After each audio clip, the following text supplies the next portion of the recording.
Contractors, can I help you? Hello? Yes, this is Mrs. Fenster.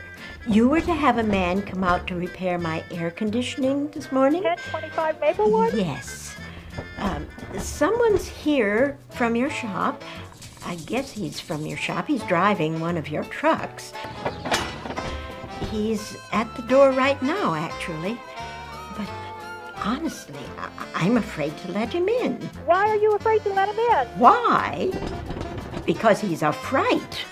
He's got purple hair and tattoos all over him and a bone through his nose. Maybe it isn't a bone, but he's got all kinds of wires and pins stuck through his ears and his eyebrow and his nose. And well, I'm just not going to let him in my house. We're still not sure why you won't let him in. I'm afraid, that's why. And I'm not crazy.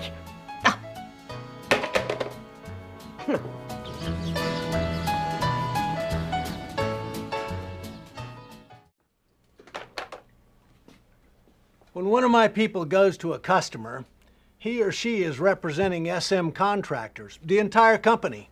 They represent everything I want this company to be. Good people you can count on.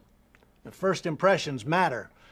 When someone comes to me for a job, unless they make a good impression, they better have great references or they don't get hired. It's the same with the customers. When one of my employees knocks on the door, I want the customer to feel that this is someone they can trust, someone who knows the job, someone they can let into their house and not have to worry about the silverware or their life. I know from experience we're not going to please everyone. I've had customers that couldn't get along with Mother Teresa. That's life, but it's also the exception. I don't think I'm asking for much. When you work with the public, act and dress professionally. Okay, yeah, that'll work. It's not like we've got a dress code here. This can sometimes be hard, dirty work. But we're in a business that takes us into people's homes. And the more professional we appear, the happier the customer is. Now, if you look like we just picked you up off of a street corner, people are going to wonder, can he do the job? Now, personally, I never would have hired the kid. Or I would have told him to change before he left the shop. Sam must think these guys are going to shape up like magic. Not likely. Being neat and clean is no big deal. Just because we work in metal doesn't mean we have to stick it all over our bodies. We're professionals and should look like professionals. I heard him say that this is still a free country.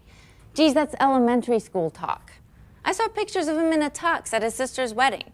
And when Sam's mom died last spring, he showed respect at the wake. He wore a nice, dark suit. So I know he knows the difference. That's all I'm saying. That was bull. Lady's got problems. I don't look like no criminal. How many criminals you know drive up in a company truck? She wouldn't let me in. She calls Ty, says I look threatening. You know, tell that to my grandmother. What'd she expect? Some lame suit and tie to come and fix her air conditioning? You know, the last time I looked, this was a free country, you know? You know, and another thing, she could have told me. No, pretends she's not home. Calls his shop and freaks. I mean, look at me. What would you rather have, this or Hannibal Lecter dressed to kill? Well, it's her air conditioning. Weather gets hot enough, she won't be so picky.